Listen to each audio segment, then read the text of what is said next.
Hi, my name is Drew, and you're watching ReadyBudgetGo.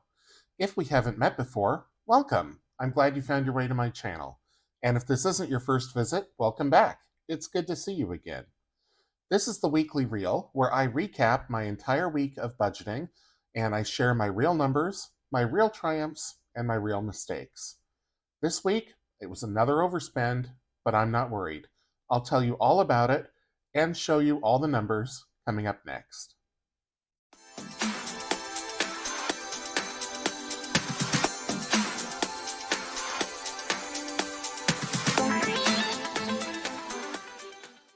Let's get started as we always do with the cash dump. So, if you're new to my channel, I give myself $50 in cash spending money each week, and everything that I don't spend goes into the special events fund, which is a sinking fund that I have. So, we're going to start with the change, and I have all of 2 cents to put into the change pouch, so let me do that. And I'm not tracking this, and I don't have any particular amount that I am accruing this to. It just is accumulating, and when the bag gets full, I will cash it in for a gift card. Then we have the cash money. So out of the $50 that I gave myself at the start of the week, I still have 25, 35, 36, 37, 38, $39. So that money is going to go into here, and this is where I keep the money that will go into the special events fund at the end of the month. So let me just put all this where it's supposed to go, and then I will give it a count. So far this month, out of the $150 that I've given myself to date, I have not spent 20, 40, 50, 5, 65, 66, 7, 8, 9, 70, 1, 2, 3, 4, 5, 6, 7, 8, $78. So pretty good. I've spent less than half of what I've given myself. And that actually might not be for, no, that's only for 2 weeks because some of the first days of December went into November. So that's 2 weeks out of the $100. I still have 70, however many, 76, 78. So haven't spent much of it at all. So now I need to take out $50 from my pouch for the month and put that into next week's. So I am going to do 20, 40, 5, and these 5 ones. So that should be 50, this should be 50, 20, 30, 40, 50, 5, no, it's 60, because I had $10 more from last month. I went to the ATM before I had finished the week, so $60 left is correct. And for this week, 20, 45, 46, 47, 48, 49, 50. Okay, so that is good. So that is going to go into here. The remaining $60 will go into the pouch for next week, which I just closed. There we go. And that is it for the cash. So let me put all of this away, and we'll start talking about everything else. So I posted a video this last weekend, let me scoot this over a little bit, where I was talking about making my 2026 goals. So if you haven't seen it, go back and watch it. This is my goal sheet for 2025. I finished the first 3. I'm not going to finish the 4th, but I did roll that over into 2026. And I talked about these 6 goals in more detail in that video from last weekend. So looking at the December budget, in terms of income, I got paycheck 1 this last week, and that was as expected. I also received an inheritance, which was unexpected. So I think I shared on this channel that my grandmother died back in May, and her estate still isn't closed, but before the year was out, one of the heirs, my uncle, decided to give each of the people in my generation $1,000. So I'm very grateful for that. It was a surprise. So that windfall I have added into my budget, and that will be split between seeding my business, and the rest of it will probably go into my Roth IRA for January. We'll see. No bills came out this week. Weekly spending, $383.56. So once again, over the amount that I gave myself. And what I wish I would have done is allocated this cash a little bit better, because the next 2 weeks will be lower spends for a couple reasons. Number one is I made a big grocery buy this weekend. In fact, I did a Costco delivery, so that will get me enough food between now and when I leave for Oregon, where I'm spending Christmas. So I shouldn't have to spend a lot on groceries this coming week. Maybe a few things to kind of fill in, but um, I also won't be spending very much out of here over the next 2 weeks, just because I'll be traveling. So any money that I spend, or most of the money I spend, will be coming out of the travel budget, which is its own sinking fund, I guess. So I'll show a picture of what's in that account a little bit later. All right, so stockpiles, $257. That was the money that I saved on Monday's video, Tuesday's video, and Wednesday's video, which was Ready Budget Game, my savings challenge book, and then my money relaunch. And all of that went into the big move.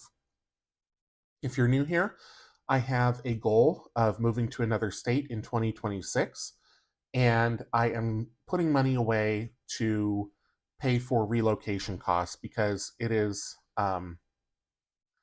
my choice to move, so my company isn't going to pay for it. And we had a meeting this last week that looks like it's going to make relocating in 2026 more real for me. So I'm excited for that, but we'll see how things shake out. Okay, cash allocation. This is something I do at the start of the month.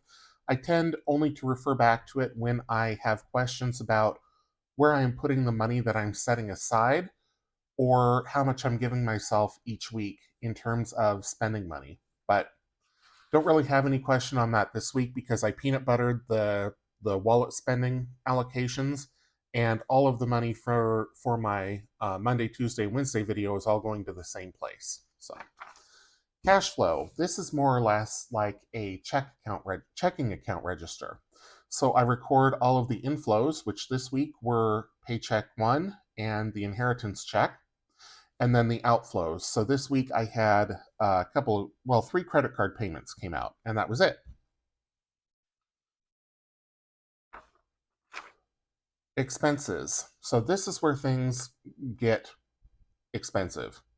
So on the 12th, I had a doctor's appointment, and because I travel far to see my doctor, I have been going to her since I was a teenager, and I am going to turn 44 next month. So we're kind of joined at the hip. Now, I'm going to have to give her up when I move out of state, but I'm hanging on until then. So because she is far away, I had to get food on the road.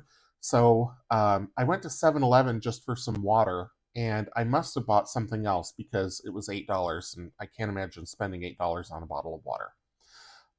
Then teriyaki, which was lunch, that was about $11, and McDonald's on the way home, $9.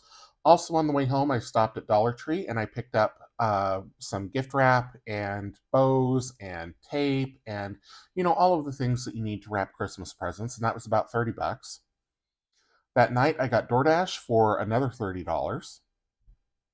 And then I wrapped everything, boxed everything, and shipped it on USPS and spent $52.22.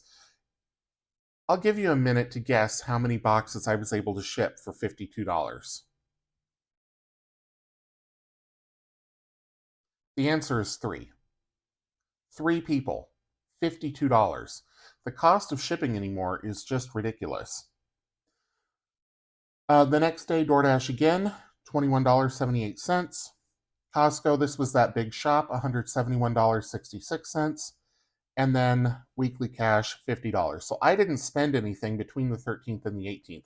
I did have an in-office day, but that was the company Christmas party, so I didn't have any expenses from that, other than putting money on, or taking money off of my transit card, but that is a sunk cost that I budget for separately.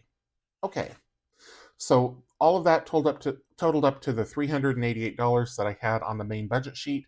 And again, not too worried about it, because there will be underspends the last 2 weeks of the month, hopefully. Okay, so that is it for this section. Let's talk about savings, which is always the fun part. If you missed my video from this last weekend, it would have been posted on Sunday. I redid my emergency fund builder, so I have a new target for next year, $15,000. I'm starting with a little over 12,000, so I'm still a lot of the way there. Just need to top it off. So I printed out a new tracker. I'll be working on this in the new year. I also, and this is just the, the ledger essentially. And then I also robbed money from the Blip Fund to fund my business, so I need to rebuild that. So I printed out a new tracker for that, have a new ledger tracker for that. Now let's talk about subscriptions. So every person who subscribes to my channel, I save $5. And I do this in increments of 10 subscribers. So I passed the 750 mark this last week. So welcome to everyone who's new. And thank you for subscribing. And if you haven't already, I will save $5 if you choose to do so, and I would love to have you. So that brings my balance up to $3,750. And I'll pop up a picture on my Wealthfront account, which is where I keep all of my stockpiles and my travel fund. And you can see here that I've got the 12,210 in my emergency fund. You can see that the subscribers, Big Move subscribers, is at 3,750. For books, which is Savings Challenge books, it's anything that I do Monday, Tuesday, and Wednesday. That account is at 5,888, just like the tracker says. And then I've also got the travel fund, which has, I think, 800 in it. It's either 600 or 800, but whatever it is, that is money that I will have available for spending while I am down in Oregon. And I don't think I'm going to spend it all, but we'll see. And then the only other thing in this section is the Roth IRA tracker, or the Sloth IRA. This is available on my Etsy shop, and if you are contributing to a Roth IRA for 2026, this tracker will help you keep track of how far along you are. Every time you save $100 or put $100 in your Roth IRA, you cross out a sloth, and you just work your way down the page until you get to the farting sloth, which means that you have made it. So this was the 2025 Roth IRA, which I fully funded back in August. And so in 2026, I'll be starting over with funding it for $7,500 then. I'll be sharing that journey, I guess you could say, on this channel, and I hope you'll join me for it. In the meantime, if you enjoyed this video, please be sure to give it a thumbs up, leave me a comment down below, subscribe if you haven't already, because I'll save money if you do, and until I see you in the next one, take care.